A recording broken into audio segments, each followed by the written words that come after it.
No vídeo de hoje vamos resolver algumas questões de vestibular, beleza?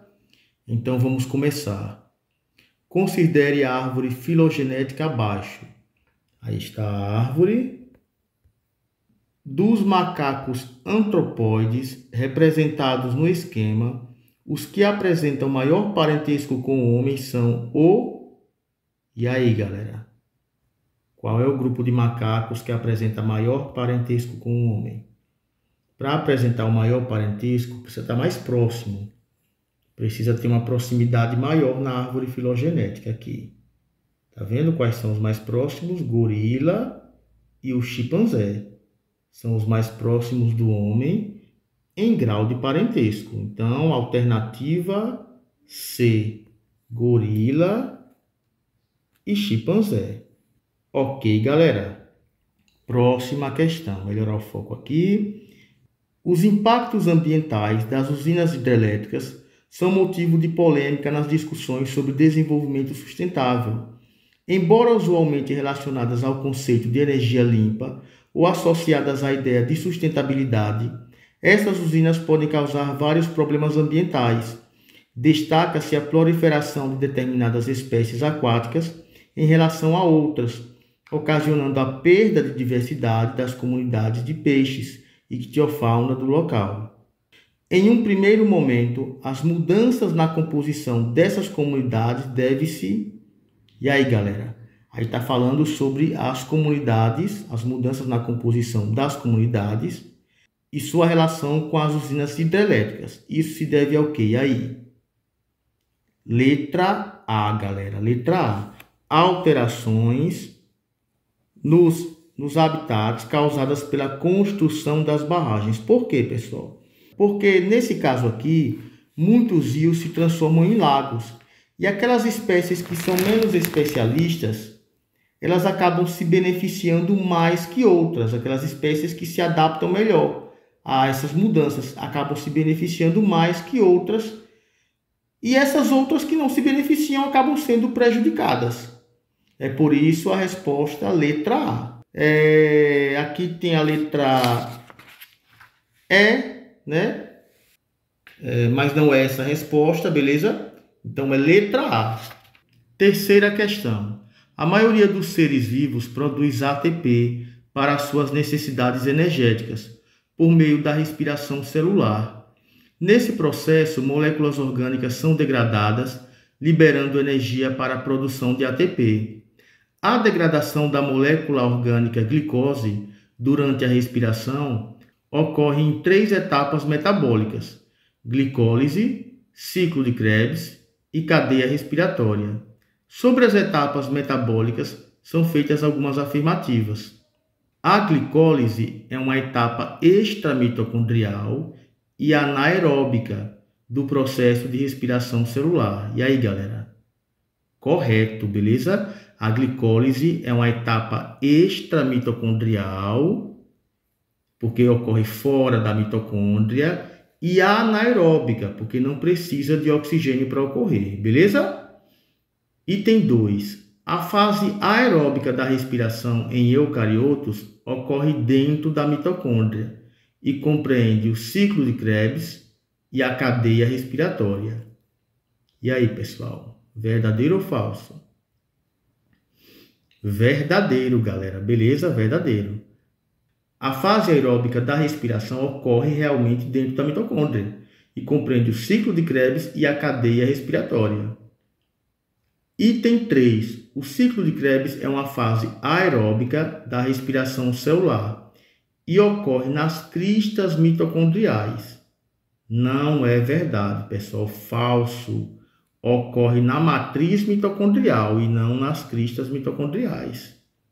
Item 4. Na cadeia respiratória, etapa da respiração celular que ocorre nas cristas mitocondriais, o aceptor final de elétrons é o oxigênio. Correto.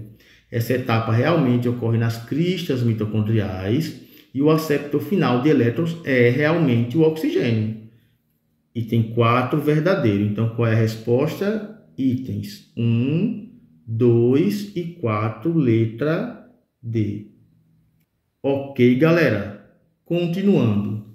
Vamos a questão de número 4.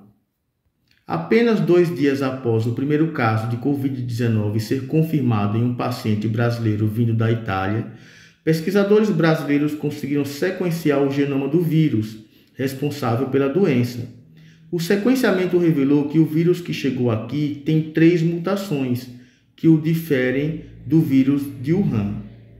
Acompanhar as mutações do vírus é importante para estudar possíveis vacinas ou métodos de diagnóstico. No caso do sequenciamento do genoma do novo coronavírus, o que os pesquisadores identificaram foi... Galera, se ligue, quando se fala em sequenciamento do genoma, estamos falando da sequência de bases nitrogenadas, beleza? Então vamos lá, letra A. A sequência das bases nitrogenadas adenina, timina, citosina, guanina do material genético do vírus. B. A sequência das bases nitrogenadas adenina, uracila, citosina, guanina do material genético do vírus. Galera, o vírus da Covid-19 é um vírus de RNA.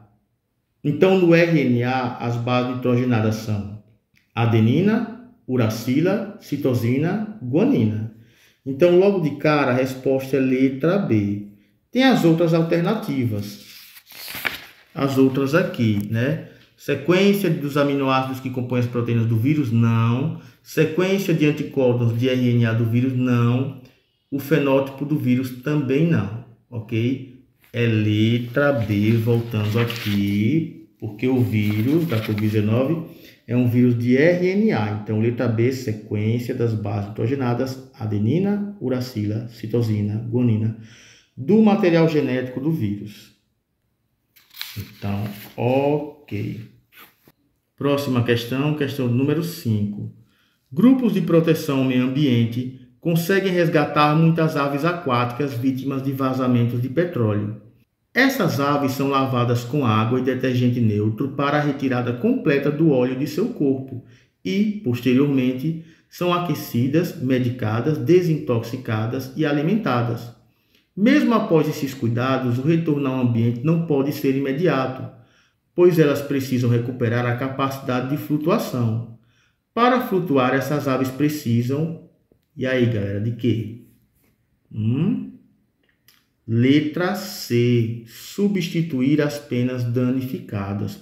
Por que letra C, pessoal? Porque esses animais, eles precisam substituir as penas danificadas por penas novas para poder passar uma substância oleosa que elas retiram da base da cauda. Elas retiram através de uma glândula chamada glândula uropigiana.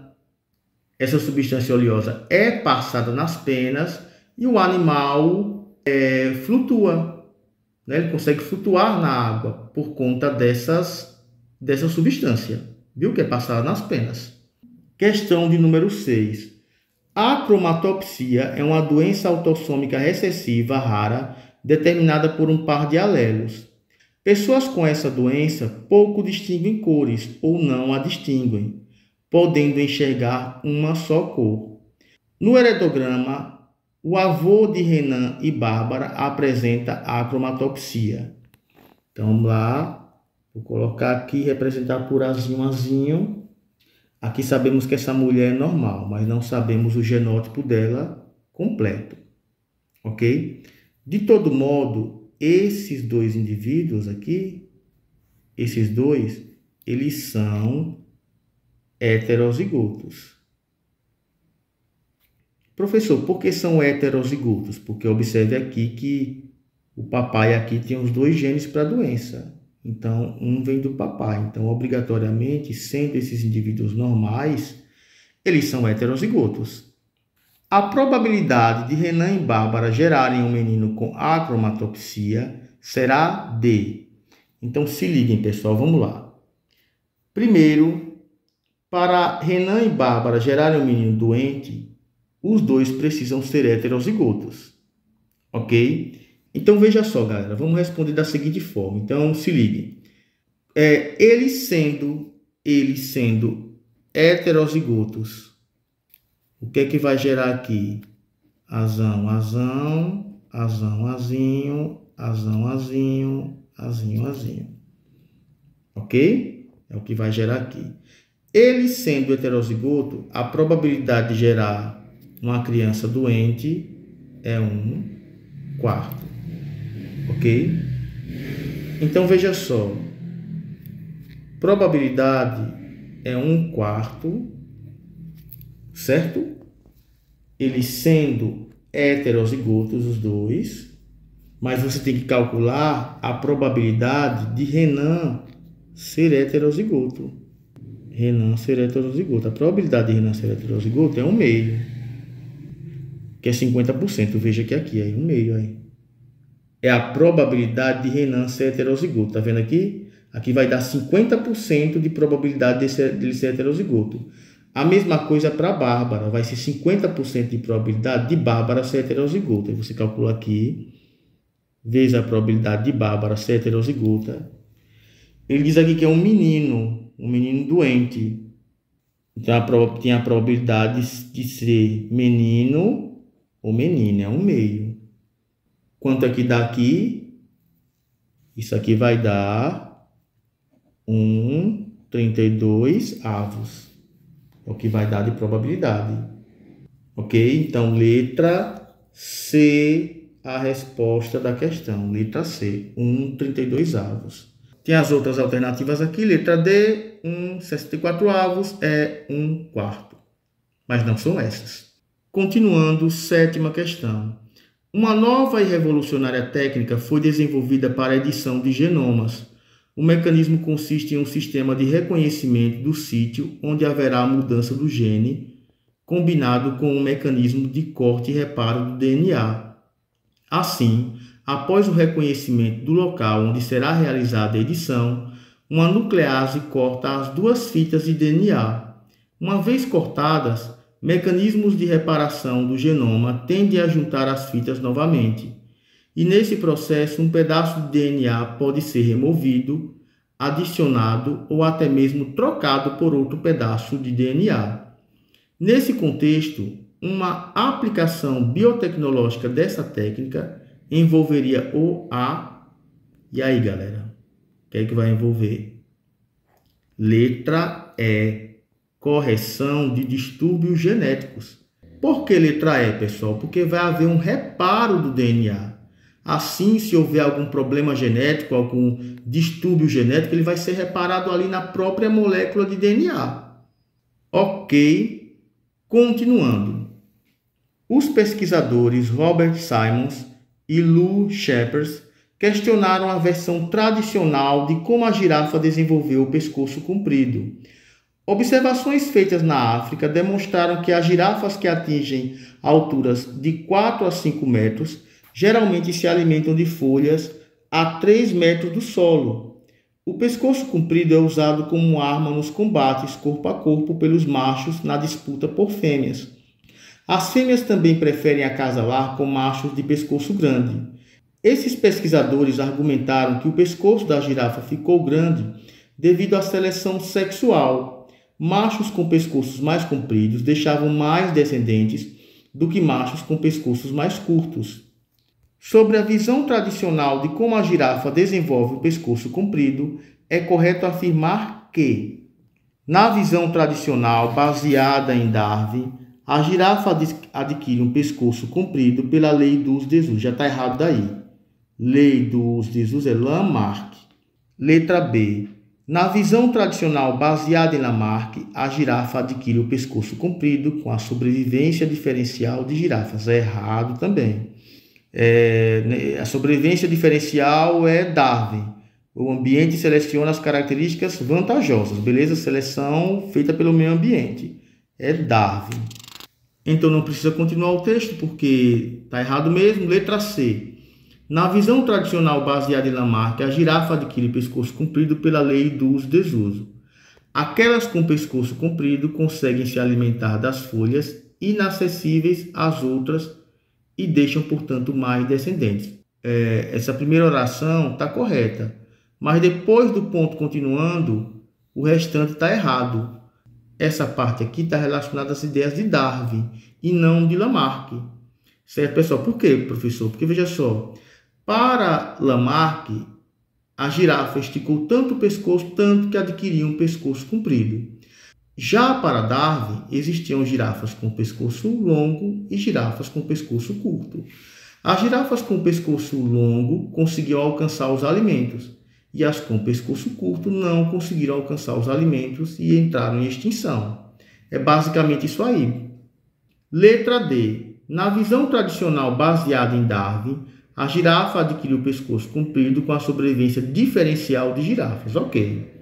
Aquelas com pescoço comprido conseguem se alimentar de folhas inacessíveis às outras e deixam, portanto, mais descendentes. Letra D é a resposta da questão. Letra D, galera. O item E está errado, não vou ler porque está errado, tá? Então, vamos economizar tempo. Nona questão. A busca por recursos que sejam eficientes na prevenção de doenças tem sido alvo de grandes investimentos, tanto científicos como industriais. A esse respeito são feitas as seguintes afirmações.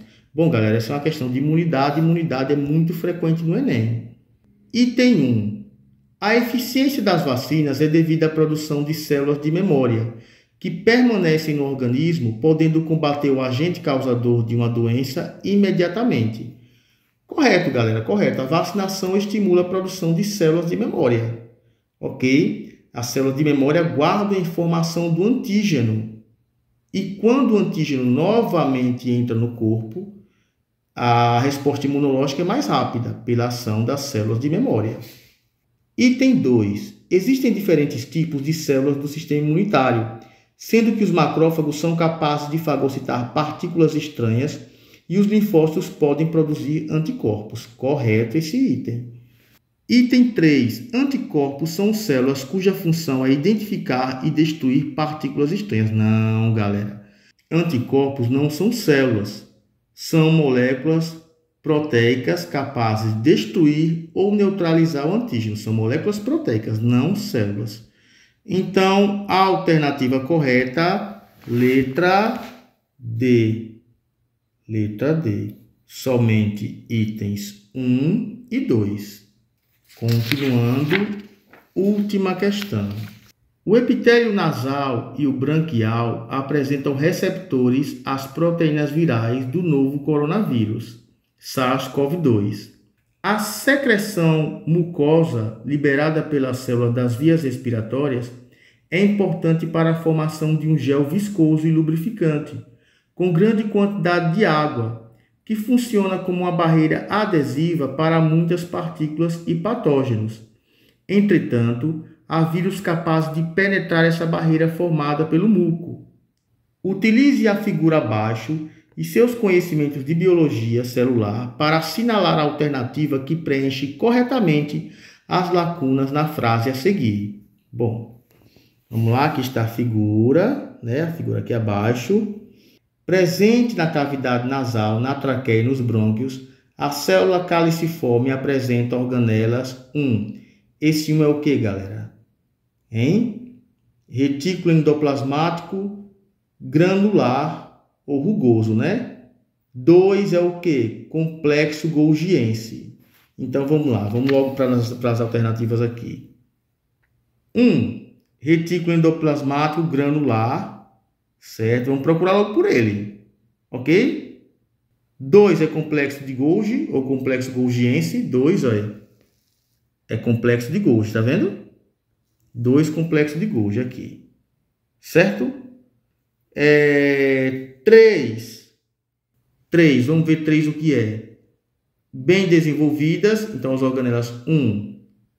Retículo endoplasmático granular. 2. Complexo de Golgi bem desenvolvidas. As quais são responsáveis pela síntese proteica, porque ele está dizendo respectivamente aqui, né, na sequência. Retículo endoplasmático granular sai para quê? Síntese proteica, tá correto.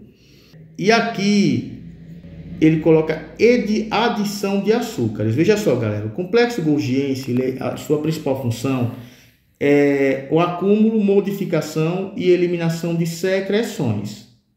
Quando vai produzir certas secreções, se adicionam açúcares às proteínas formadas no retículo endoplasmático. O retículo endoplasmático aqui forma proteínas.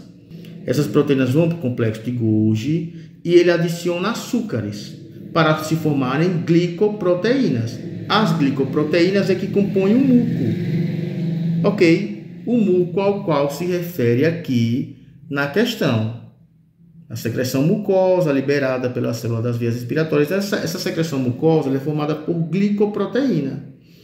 E essa glicoproteína ela é formada quando o complexo golgiense, ou complexo de Golgi, adiciona açúcares às proteínas formadas no retículo endoplasmático granular. Formou proteína, se encaminha para o complexo de Golgi, é adicionado açúcar, compondo o muco, que através de vesículas que se fundem à membrana plasmática da célula, são eliminadas essas secreções.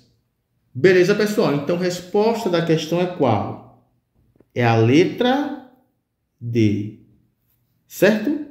Então, esse foi nosso vídeo de hoje, pessoal. Se inscrevam no canal, comentem, compartilhem. Você que é aluno meu, que é ex-aluno, compartilhe aí com seus colegas de outras escolas e etc. Beleza, galera?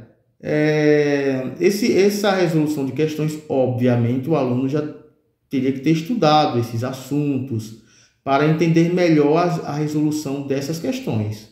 Ok? Aqui é uma revisão para o vestibular, outras revisões serão feitas. E é isso aí, galera. Valeu e grande abraço a todos.